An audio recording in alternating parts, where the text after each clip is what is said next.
chart, I can say here you can see this is a custom chart which we have created. You cannot create a direct chart. Power BI won't give you this, so we have to do some calculations, DAX calculations, and some formatting options we have to change so that you will get this particular chart over here.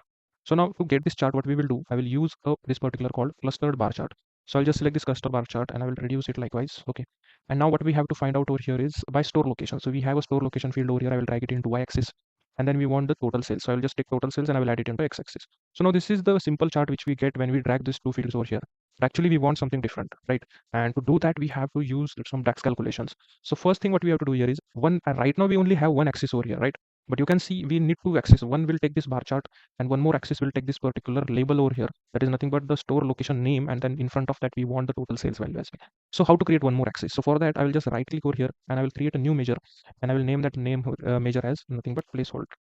Okay, I will use it as placeholder and we'll use it as 0. Okay, so only 0 value, that is that value for the holder of this particular placeholder, it is nothing but 0 value, and that we are going to use here. Why we are using 0 value? Because we don't want a bar to be generated for it. So if it is 0 value, it will be at this particular position only and no bar will be created for it, right? So I'll just close it and I will bring that placeholder, and you can see whenever I'm bringing it over here, make sure that you are adding at above the sales in x-axis. So just you can see a black line has been created and just release it. So this is at above. If it by mistakenly it is at bottom, you just have to drag it and place it at top. Okay, so you can just place it at top, and you can see now some changes are been seen in our chart. And now we have to do some formattings, right? So for that, first I will go in format your visual, and from here we will turn off the legends. We don't want to show the legends which are being created. Then from y-axis we will turn off the title. We don't want to see the title. Similarly in x-axis we will turn off the values as well, and we will turn off the title as well, right? So now you can see the title of this particular has been gone a bit up. So let's see what we will do. We'll turn on the data labels. So as soon as I turn on the data labels, so for this there are two data labels, because in our visual in x-axis there are two metrics. One is placeholder with 0 value. You can see a 0K for that, and actually the total sales for this particular thing, right?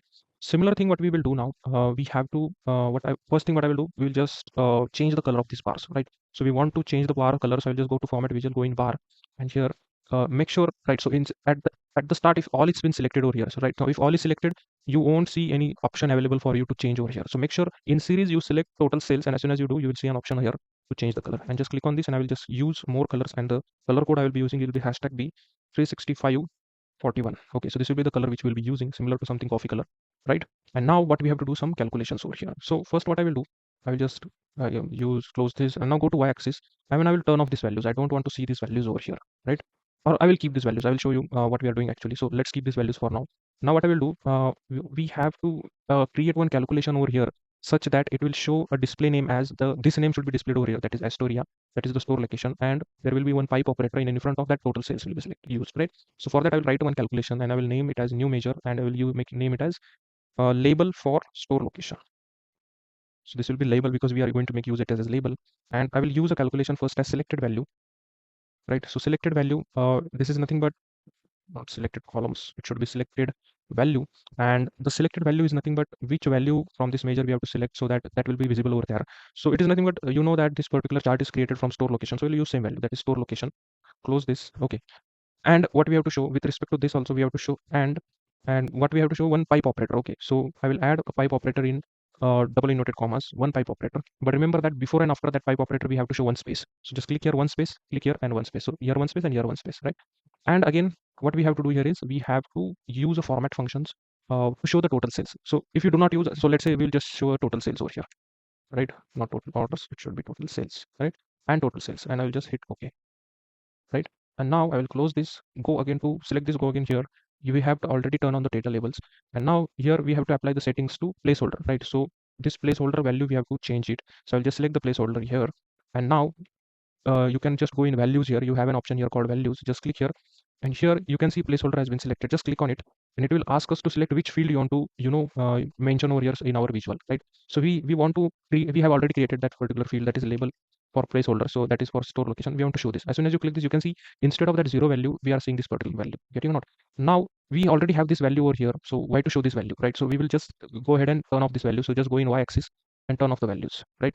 Just turn off the values, and you can see a beautiful chart is now created in front of you. But one thing you can see over here, that this particular value which you can see, it is showing it as a complete value, but we want to show 1,000 separator, and we want to show a display unit as in terms of 1,000, that is K. So the same what calculations which we wrote, that is for that is the label for that particular store holder, that is store location, we will find that where is it, here it is. Okay, So this is the label. So what we will do, we will use a format function here first. So we'll use a format function. We have to divide it by 1000 to create a 1000 separator. Comma, what should be it formatted to? So I will add in double inverted commas. We have to show it in, we have to show a dollar symbol first. Then it will be formatted to 0 point, okay, and we want 2 decimal after that. So 0.00, and at the last k, that is for 1000 as a display unit. Close this and close this. And as soon as you hit enter, you can see this value will change, right? So you can see, dollar symbol is added and 52.43k, right? So now just select this. We will go to general, and in effects, we'll turn off the background color, and we will just try to place it over here now. Okay, so just try to place it over here nice and clean. All right.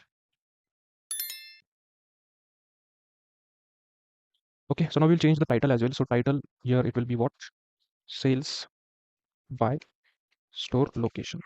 Okay, so this is sales by store location, and we'll change it to white color, size as 10, and the font style as Sage over UI semi-bold. Okay, similarly we have to change this also. So what we will do, we'll go back to visual again, and we will change it all of them at once. But here you can see we have to show here the what we can say month on month increase, decrease, and month over month change. So for that, what we will do, so now we will go again back to data label. So we were here, so we just go back to data label. So now instead of placeholder, now select total sales. So now we don't want to select this total sales or show here total sales. So select total sales here, go to visual, sorry, the value, select this, and instead of this, what we have to show, we have to show month on month the calculations which we created to do this, right? So this particular calculation. So just select that calculation, that is nothing but month on month growth and difference for sales. So as soon as you do, you can see the value is changing now. So for this bar, this value will be shown. Similarly, now just go ahead here, and instead of total sales, now select all, go to value now, and instead of this color, we'll choose it as white, and size will be 8, and we'll use the font color as, or the font style as Calibri. Okay, so this is the font style which we are going to use. All right, guys. So you can see we have created this chart, but it is not formatted in descending order. So just select this chart, go here, sort the axis, and you have to sort it axis with respect to total sales. Just select the total sales, and automatically the maximum will be at top with respect to that particular value, right? So I'll just take it a bit up, and it will be good to go, right? So in this way, we have created this custom chart which will give